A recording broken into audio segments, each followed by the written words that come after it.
Hello दोस्तों, कैसे हैं आप लोग। तो ईवीएस के क्लास को आज हम कंटिन्यू करते हुए और आप लोग लास्ट तक ज़रूर बने रहिएगा क्योंकि प्रीवियस ईयर के क्वेश्चन चल रहे हैं और काफ़ी इंपॉर्टेंट हैं। और आपको बाकी की क्लासेस कैसी लग रही हैं कमेंट सेक्शन में ज़रूर बताया करें, जिससे कि मैं मोटिवेट भी हो सकूं। और पीडीएफ को प्राप्त करने के लिए आप हमारा टेलीग्राम चैनल ज्वाइन कर सकते हैं, जिसका लिंक मैंने डिस्क्रिप्शन में दे दिया है।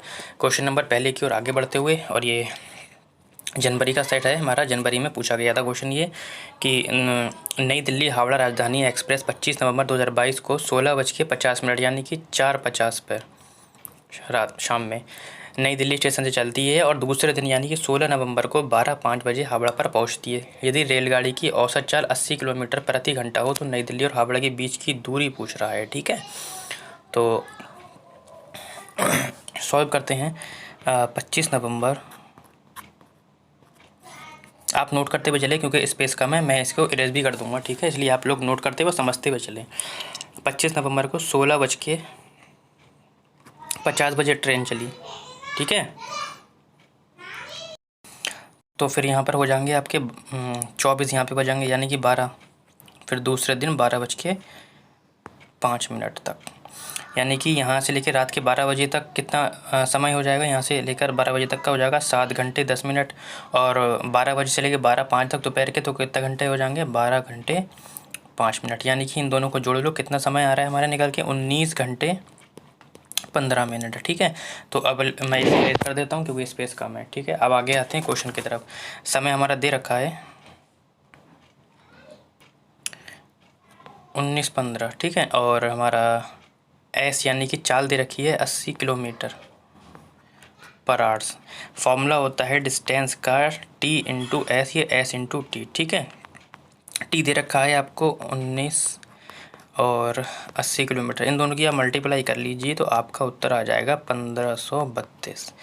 ठीक है, आप इसकी मल्टीप्लाई करेंगे तो ये आ जाएगा, यानी कि 1532 ऑप्शन नंबर बी हो जाएगा आपका। इस टाइप का एक क्वेश्चन जरूर पूछा जाएगा और दिशा से भी दिशा संबंधित एक क्वेश्चन जरूर पूछा जाएगा। फिलहाल आगे बढ़ते हैं क्वेश्चन नंबर 2 की ओर। और ये क्वेश्चन हमारा भूकंप से रिलेटेड है। कह रहा है कल्पना कीजिए कि यदि आप एक उद्यान यानी पार्क में हैं और भूकंप आ गया है तो आप अपनी सुरक्षा के लिए कौन सी युक्ति अपनाएंगे। देखो, क्वेश्चन का चेहरा कुछ भी हो, देखो या तो हम कभी ऐसे पूछ लेगा क्या घर में हैं आप, या म्यूज़ियम में हैं, या पार्क में हैं, या स्टेडियम में हैं, या हम पुस्तकालय में हैं। तो जब भी इस तरीके से क्वेश्चन पूछे हम इसके अंदर हैं और भूकंप आ जाए तो हम क्या करना है, तो बस आप लोगों को एक बात याद रखना है, हमें जो है सुरक्षा के लिए क्या करना है, इमारतों से दूर जाना है। बस इतना सा याद रखना है, इमारतों से दूर जाना है, बस इतना याद रखना है, चाहे हम कहीं पर भी हों। ठीक है, अब आप क्वेश्चन देख लीजिए। कह रहे हैं इमारत से दूर खुले में जाना चाहिए, निकटतम इमारत से भाग जाइए, निकटतम वृक्ष के नीचे खड़े हो जाइए, या पार्क से निकलकर भागते हुए निकटतम सड़क पर जाइए। ठीक है, तो हमें बस एक ही काम करना है, इमारतों से दूर भाग जाना है, यानी कि ऑप्शन नंबर हमारा कौन सा हो जाएगा, इमारतों से दूर खुले में जाना है। क्योंकि इमारत इनकी क्या होती है, गिरने की आशंका होती है। ठीक है, इसलिए हमें ऑप्शन नंबर ए बेस्ट लग रहा है। तो जब भी आपको इस टाइप का क्वेश्चन मिले तो आप लोग ऐसे ऑप्शन का चयन कीजिए जिसमें ये हो कि आप इमारतों से खुले में दूर जाएंगे। ठीक है, आगे बढ़ते हैं क्वेश्चन नंबर 3 की ओर। ये अच्छा क्वेश्चन है और कहता है कि निम्नलिखित में से कला के कौन से रूप में प्राकृतिक रंगों जैसे नील हल्दी से मिश्रित और पुष्पों के वर्णों एवं पेड़ों की छाल से मिश्रित चावल के रंगीन पेस्ट से चित्रकला करना कहाँ के में निहित है। कह रहे हैं मधुबनी, वर्ली, कलमकारी या फुलवारी। ठीक है, देखो ये जो पेंटिंग होती है बिहार के मधुबनी में होती है। कहाँ पर होती है, बिहार के मधुबनी नामक ग्राम में होती है। तो वहाँ पर क्या होता है, प्राकृतिक रंगों का इस्तेमाल किया जाता है, जैसे कि नील हो गया, हल्दी हो गया, चावल को पीस कर, है ना, पत्तियों से रंग निकाल कर। तो ये कहाँ पर होती है चित्रकला, मधुबनी में होती है। आगे बढ़ते हैं क्वेश्चन नंबर, कह रहा है ऐसे भोज्य पदार्थों के एक समुच्चय का चयन कीजिए जिन्हें पौधे के समान भाग से प्राप्त किया गया है। कह रहा है सेब, गन्ना, अदरक, गाजर, हरी मटर, जीरा, चना, गेहूँ, पालक, जीरा, आलू, पत्ता गोभी, सेब, टमाटर, अदरक और खुबानी। ठीक है, तो हमें यह बताना है कि पौधों के समान भागों से प्राप्त होने वाले तो कौन होते हैं हमारे, यानी कि हमारे जो होते हैं हरी मटर, जीरा, चना तथा गेहूँ। ये जो चारों होते हैं हमारे द्विबीजपत्री होते हैं, द्विबीजपत्री पत्रीय। ठीक है, तो फिलहाल ऑप्शन हो जाएगा आपका बी। आगे बढ़ते हैं क्वेश्चन नंबर 5 की ओर, और कहता है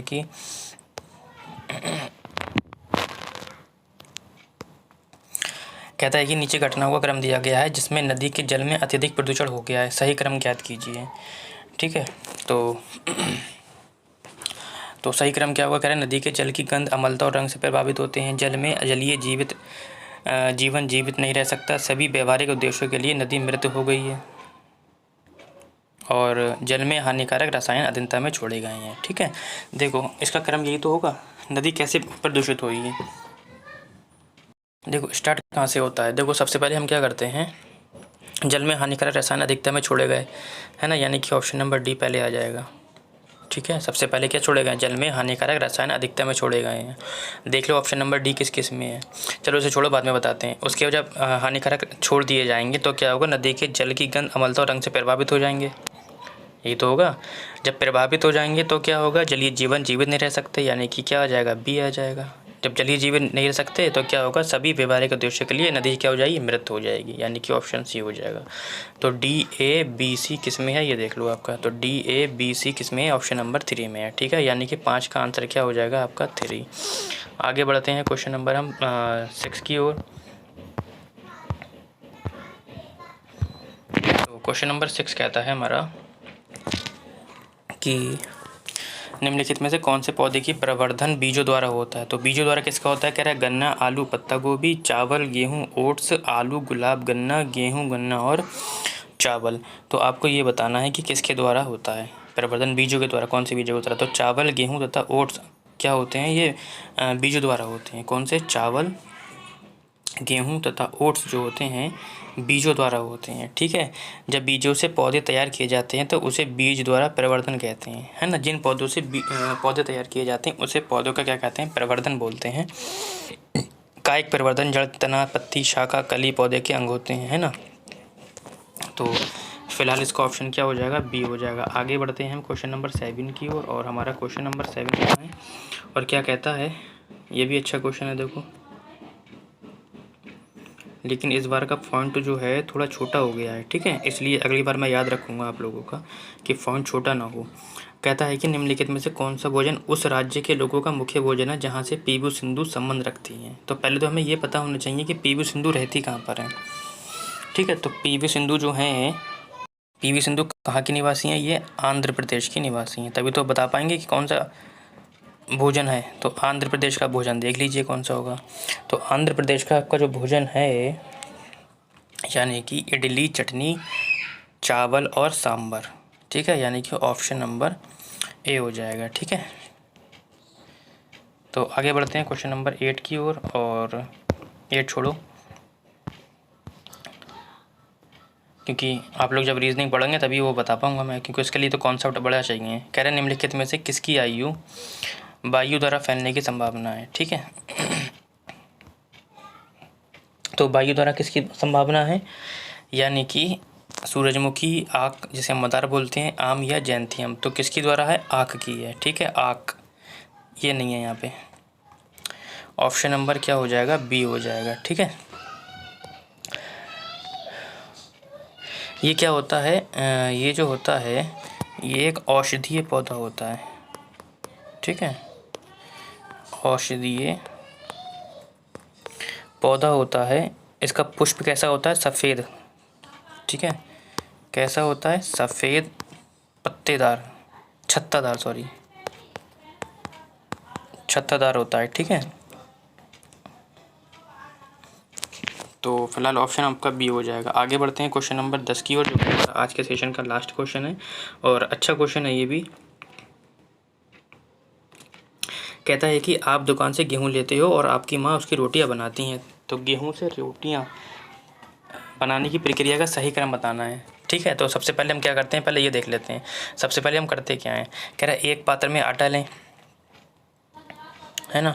देखो सबसे पहले आप क्या करते हैं, आप जो है आप दुकान से गेहूँ लेते हो, है ना। तो देख लो ऐसा ऑप्शन कहाँ है, तो एक पात्र में आटा लें, पात्र में तो बाद में लेना है। गेहूँ का आटा बनाएं, आटा गूँधें, गेहूँ से आटा पीसें, गूंदे के आटे के पेड़े बनाए, रोटी सेकें, रोटियाँ बेलें। नहीं, ऐसा नहीं होगा। देखो, गेहूँ का आटा बनाएं, पहले तो पीसेंगे, फिर एक पात्र में जब पिस जाएगा तो एक पात्र में आटा लेंगे, फिर उसके करेंगे आटा को गूंदेंगे, गूंदने के बाद क्या करेंगे, पेड़े बनाएंगे, पेड़े बनाने के बाद क्या बनाएंगे, रोटी सेकेंगे। ऐसे तो होता है ना। पहले हमने गेहूँ पिसवाया, पिसवाने के बाद आटे को जिसमें भी लिया, किसी भी बर्तन में लिया, फिर उसे गूंदा, उसके पेड़े बनाए, पेड़े बनाने के बाद रोटियाँ सेक ली। यानी कि ऑप्शन हो जाएगा आपका बी हो जाएगा। ठीक है, तो आज की सीरीज़ आपको कैसी लगी कमेंट सेक्शन में ज़रूर बताएं, और PDF को प्राप्त करने के लिए आप हमारा टेलीग्राम चैनल ज्वाइन कर सकते हैं।